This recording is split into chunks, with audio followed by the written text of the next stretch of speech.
हाय। आज का वीडियो थोड़ा साइंस के पर्सपेक्टिव पर है। आज हम क्वांटम फिजिक्स को लेकर थोड़ा सा एलॉबरेशन करेंगे। ये मेरे नॉर्मल वीडियोस की तरह नहीं है, लेकिन पिछले कुछ दिनों में काफ़ी कुछ इंटरेस्टिंग मैंने सुना जाना, तो सोचा कि उसी के बारे में आज हम बात करेंगे। एल्बर्ट आइंस्टाइन एक डिटर्मिनिस्टिक यूनिवर्स के बारे में बात करते थे। उनका ये मानना था कि हर चीज़ का एक कॉज एंड इफेक्ट होता है। तो वो कोट किया करते थे कि हम वो सब कुछ कर सकते हैं जो हम चाहते हैं, लेकिन हम चाह नहीं सकते कि हम क्या चाहें। आज मैं थोड़ा-सा नोट्स रेफ़र कर रहा हूँ। आप लोग जानते हैं कि मैं कभी कोई नोट्स नहीं बनाता हूँ, मेरे वीडियोज़ जनरली सिंगल शॉट होते हैं। और आज सब्जेक्ट ऐसा है कि मुझे कुछ नोट्स की मदद लेनी पड़ेगी। तो वो एक डिटर्मिनिस्टिक यूनिवर्स में विश्वास रखते थे। इसका मतलब ये हुआ कि सब कुछ पहले से तय है, सब कुछ फ़िक्स किया जा चुका है, कुछ भी हमारे हाथ में नहीं है। तो हर चीज़ यूनिवर्स ऑलरेडी तय कर चुकी है। अच्छी बात है। इस कंसेप्ट के बारे में हम बात करेंगे कि शास्त्र इस बारे में क्या बोलते हैं। पर क्वांटम मैकेनिक्स इस बारे में बोलती है कि ऐसा ज़रूरी नहीं है। लेकिन क्वांटम मैकेनिक्स एक और बात बोलती है। क्वांटम में ये बात आती है कि जो इलेक्ट्रॉन और प्रोटॉन है, उनका बिहेवियर डिटर्मिनिस्टिक नहीं है, उनको प्रेडिक्ट करना पॉसिबल नहीं है। तो उनसे बनने वाली हमारी बॉडी का बिहेवियर हम कैसे प्रेडिक्ट कर सकते हैं? अगेन बात वही हो गई कि सब कुछ अनसर्टेन है, कुछ भी प्रेडिक्टेबल नहीं है। वेल एंड गुड, कोई दिक्कत नहीं है। पर इसके बाद एक कंसेप्ट और आता है जहाँ पर ये पता लगता है कि मल्टीवर्स बने हैं। उस बिग बैंग के कारण बहुत सारे अलग-अलग यूनिवर्स बने हुए हैं या बन गए हैं या बन रहे हैं। वो कैसे बन रहे हैं? मल्टीवर्स क्या है? मल्टीवर्स यानी जैसे हमारा यूनिवर्स है, ऐसे दूसरे भी यूनिवर्सेस हैं। फाइन, वेल एंड गुड, ये भी एक कंसेप्ट है। जब मल्टीवर्स है, इसका मतलब कि चीज़ें अलग-अलग जगह अलग-अलग टाइमलाइन पे घट रही हैं। आपको टाइम का कंसेप्ट पता होगा शायद कि टाइम यूनिवर्स के अंदर बाइंडेड है एक तरीके से। अब इसके बाद साइंस एक बात और बोलता है, एक कंसेप्ट है जहाँ पर क्वांटम एंटेंगलमेंट की बात आती है, जहाँ पर 2 प्रोटॉन्स जो आपस में जुड़े हुए हैं, अगर उनको मिलियंस ऑफ माइल्स अवे कर दिया जाए, यानी माइल्स अवे हो जाएँ वो, तो भी अगर आप एक चीज़ किसी एक प्रोटॉन के साथ करेंगे तो वो इफ़ेक्ट दूसरे प्रोटॉन के साथ आ जाता है। वेल एंड गुड, यानी जो यहाँ घटेगा वो वहाँ भी घटेगा।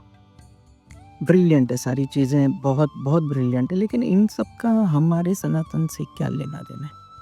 तो अगर मैं एक-एक करके चीज़ों को बात करूँ कि जहाँ कॉज़ एंड इफ़ेक्ट की बात है, जहाँ डिटरमिनेटिव यूनिवर्स की बात है, वहाँ एक कंसेप्ट आता है जहाँ पर शास्त्र बोलते हैं भवितव्यता, यानी सब कुछ पहले से डिसाइडेड है। सब कुछ भगवान की मर्ज़ी से हो रहा है। एक तरीके से सनातन में इस तरह से भी कहा जाता है कि जो होता है वो सब कुछ भगवान डिसाइड कर चुके हैं। मल्टीवर्स का कंसेप्ट है वो बड़ा इंटरेस्टिंग है। वो क्वांटम क्वांटम में बहुत न्यूली एज्ड या न्यूली कॉइन्ड टर्मिनोलॉजी है कंपेयर टू अदर थिंग्स। और क्वांटम एंटेंगलमेंट की भी जब हम बात करते हैं तो वो भी नया है। तो वो भी हमारे शास्त्रों में पूरी तरीके से वर्णित है। उसको समझना कुछ इस तरीके से चाहिए कि मैंने जैसे ही कोई भी विचार मेरे मन में आया है, किसी भी विचार का जन्म हुआ है, तो मेरे श्वास-प्रश्वास से, यानी जब मैं साँस लेता हूँ, उससे एक नई सृष्टि का निर्माण हो जाता है। साइंस भी यही बोल रहा है कि यहाँ कोई प्रोटॉन हिलेगा तो वो दूसरे प्रोटॉन को वैसा का वैसा इफ़ेक्ट करेगा। मल्टीवर्स का कंसेप्ट क्या है कि एक और यूनिवर्स बनता है। तो ऐसा क्यों हो रहा है? मैं जैसा सोच रहा हूँ वैसे ही एक और सृष्टि का निर्माण हो रहा है, फिर वही सृष्टि मेरे पास वापस आती है, मुझे वही जीवन जीना पड़ता है। तो अब इन सभी चीज़ों को हम जोड़ते हैं, उसके पहले एक सबसे लेटेस्ट डिस्कवरी है 2022 की, जो एक डबल स्लिट एक्सपेरिमेंट हुआ था, जिसने ये सारे के सारे फिनोमेना को एक तरफ रख दिया। अब ये फिनोमेना क्या है? डबल स्लिट एक्सपेरिमेंट में ऐसा होता है कि सब एटॉमिक पार्टिकल्स, जो सबसे छोटे पार्टिकल्स हैं, उनको एक गन से 2 दरारों के बीच से पास किया जाता है। जब उन्हें देखा नहीं जाता है, तो वो wave sort of effect create करते हैं, और जब उन्हें देखा जाता है तो वो पार्टिकल की तरह बिहेव करते हैं। थोड़ा सा कंसेप्चुअली अलग है, आप यूट्यूब पे जाकर थोड़ा सा सर्च करेंगे तो आपको ये कंसेप्ट मिल जाएगा। पर अब ये क्या है, साइंटिस्ट ऐसा बोल रहा है कि रियलिटी एग्जिस्ट ही नहीं करती है, जब हम देखते हैं तो ही रियलिटी बनती है। शास्त्र इससे ज़्यादा आगे की बात करता है। शास्त्र बोलता है दृष्टा बनने की बात। भगवान महावीर स्वामी बोलते हैं क्षण मात्र का भी प्रमाद मत करो। अब प्रमाद नहीं करने का मतलब है कि प्रेजेंट में प्रेजेंट रहना, यानी जब मैं दृष्टा बन जाता हूँ, जब मैं सभी चीज़ों को सूक्ष्मतर लेवल पे देखने लगता हूँ, तो वो वेव फॉर्म से निकलकर चीज़ें पार्टिकल बन जाती हैं। वेव क्या है? वेव वो है जो यूनिवर्स का एक अलाइनमेंट है, जिस अलाइनमेंट में वो चीज़ें चलती जा रही है। इसे माया स्वरूप समझना चाहिए कि हम माया में उलझे हुए हैं। जब तक हम उसे नहीं देख रहे हैं, तब तक हम माया में उलझे हुए हैं।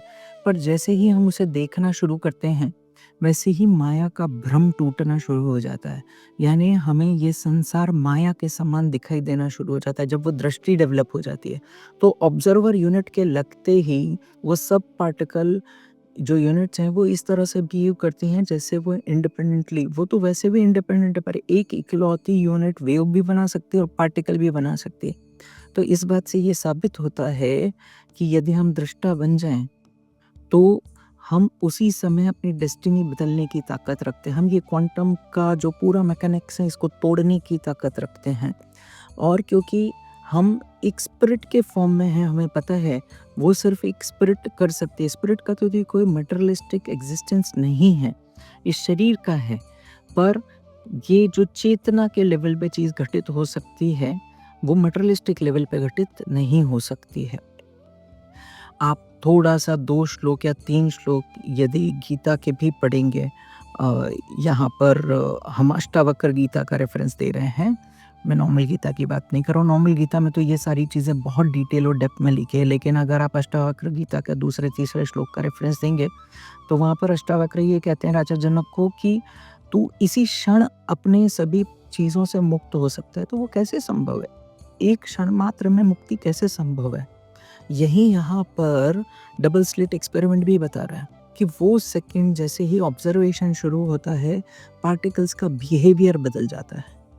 अदरवाइज वो अलग तरीके से बिहेव करते हैं। रियलिटी एग्जिस्ट ही नहीं करती है, माया है। तो हम माया के बीच में उलझे हुए हैं, और जैसे ही हम चीज़ों को देखना शुरू करते हैं, वो जो मल्टीवर्स है हम उससे भी बाहर आ जाते हैं। क्यों? क्योंकि हम अपनी चेतना से नई सृष्टि का निर्माण होने ही नहीं देंगे, या होगा तो वो हमारी मर्जी का होगा। अभी अनअवेयर स्टेट में एक वेव चल रही है जिस पे हम सवार हैं, और उसी के अंदर हम लॉक हो चुके हैं। इसलिए हम वहाँ से बाहर नहीं आ सकते, इसलिए वो डिटर्मिनिस्टिक यूनिवर्स है, इसलिए सभी पार्टिकल्स एक दूसरे से जुड़े हुए हैं। लेकिन वो थ्योरम इसलिए गलत हो जाता है क्योंकि अगर भगवान महावीर स्वामी का निर्माण हुआ है या दूसरे सिद्ध पुरुषों का निर्माण हुआ है कि इस हिसाब से तो बाकी सभी पार्टिकल्स का भी निर्माण हो जाना चाहिए, लेकिन वो उस तरीके से काम नहीं करता है जब तक वो पार्टिकल खुद अपने लेवल पे। इसलिए डबल स्लिट एक्सपेरिमेंट बहुत इंपॉर्टेंट माइलस्टोन है ये सभी थ्योरम्स में, और वो ये बताता है कि जब पार्टिकल को देखा जाएगा, जब सब एटॉमिक पार्टिकल को देखा जाएगा तो वो पार्टिकल की तरह बिहेव करेगा, वेव की तरह बिहेव नहीं करेगा। पर आपने उसे नहीं देखा तो वो वेव की तरह चलता रहेगा, वो अपना एक एग्जिस्टेंस बनाता रहेगा। थोड़ा सा जाकर यूट्यूब पे सर्च कीजिए, मुझे उम्मीद है कि आपको ये वीडियो थोड़ा सा इंट्रिकेटिव लगा होगा, थोड़ा सा ऑफ द बीट है, लेकिन ये है इंटरेस्टिंग कंसेप्ट्स हैं। आप पढ़िए, समझिए, आपको मज़ा ज़रूर आएगा। Thank you.